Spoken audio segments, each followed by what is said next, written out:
দাঁড়ান দাঁড়ান দাঁড়ান, এই ভিডিওটা কেউ ধাক্কা দিবেন না, কেননা এটা হলো ইসলামিক ভিডিও। এখানে শিক্ষণীয় কিছু বিষয় আছে। আসলে নবীজির রওজা মুবারকে গিয়ে নবীজিকে কিভাবে সালাম দিতে হয় এটাই হলো সেই ভিডিও। এই ভিডিওটা দেখে যান। প্রথম দুইটা ছিদ্র থাকবে, যে দুইটা ছিদ্রের ভিতরে কোনো কিছু নাই, কবরের জায়গা ফাঁকা আছে। এখানে হযরত ঈসা আলাইহিস সালামকে দাফন করা হবে। ওই পাশে হচ্ছে হযরত ইমাম মাহদিকে দাফন করা হবে। তো এই যে প্রথম দুইটা ছিদ্র ফাঁকা, এখানে অনেকে দেখবেন সালাম দিতেছে, ভিড় লেগে আছে। এখানে সালাম দিব না, আমরা সালাম দিব হচ্ছে এইখানে। এইখানে এই ছিদ্র বরাবর ভিতরে হচ্ছে রাসূল সাল্লাল্লাহু আলাইহি ওয়াসাল্লামের রওজা। এই জায়গায় সালাম দিব। দেখবেন যে এরকম যে ছিদ্রটা, এইটার সাথে কিন্তু কোনোটার মিল নাই, ঠিক আছে? এই বরাবর নবীজিকে সালাম দিতে হবে। রাসূল সাল্লাল্লাহু আলাইহি ওয়াসাল্লাম এখানে জীবন্ত অবস্থায় শুয়ে আছেন, ডান কাত হয়ে। নবীজির মাথা এদিকে, পা হচ্ছে এদিকে, ঠিক আছে? রাসূল শুয়ে আছেন, উম্মতের সালাম গ্রহণ করতেছে, হ্যাঁ, সরাসরি সালাম গ্রহণ করতেছে। তারপরে এখানে আবু বকর রাদিয়াল্লাহু আনহুর কবর, এই বরাবর এখানে আবু বকর রাদিয়াল্লাহু আনহুকে সালাম দিতে হবে। কিভাবে সালাম দিব? নবীজিকে কিভাবে দিব? আসসালাতু আসসালামু আলাইকা ইয়া রাসূলুল্লাহ, আসসালাতু আসসালামু আলাইকা ইয়া হাবিবাল্লাহ। যতটুকু বেশি আমরা পারি বলার চেষ্টা করব।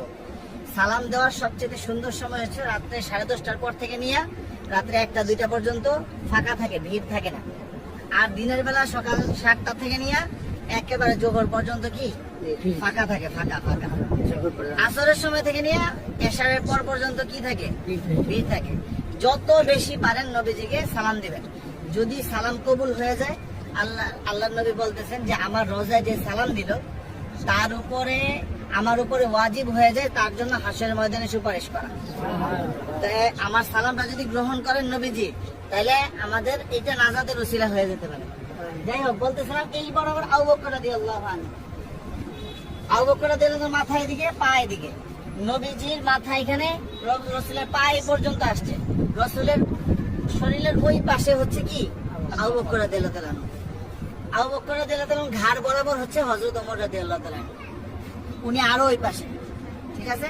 নবীজি এখান থেকে এভাবে শোয়া, রাসূলের পরে হচ্ছে আবু বকর রাদিয়াল্লাহু আনহু শোয়া, তারপরে হচ্ছে হযরত ওমর রাদিয়াল্লাহু আনহু। এখানে হযরত ওমর রাদিয়াল্লাহু আনহুকে সালাম দিতে হবে। তো এইখানে নবীজিকে সালাম দিব আমরা।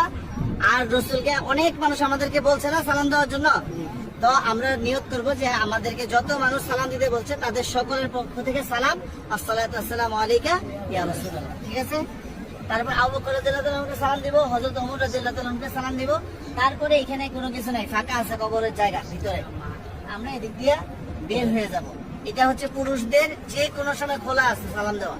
আর মহিলাদেরকে ঠিক রওজার পিছন দিক দিয়ে দিবে সালাম দেওয়ার জন্য একদিন। কথা বুঝতে পারছেন? একদিন সুযোগ আসবে রিয়াজুল জান্নাহ নামাজ পড়ার জন্য, এবং সালাম দিবেন রওজার পিছন দিক থেকে।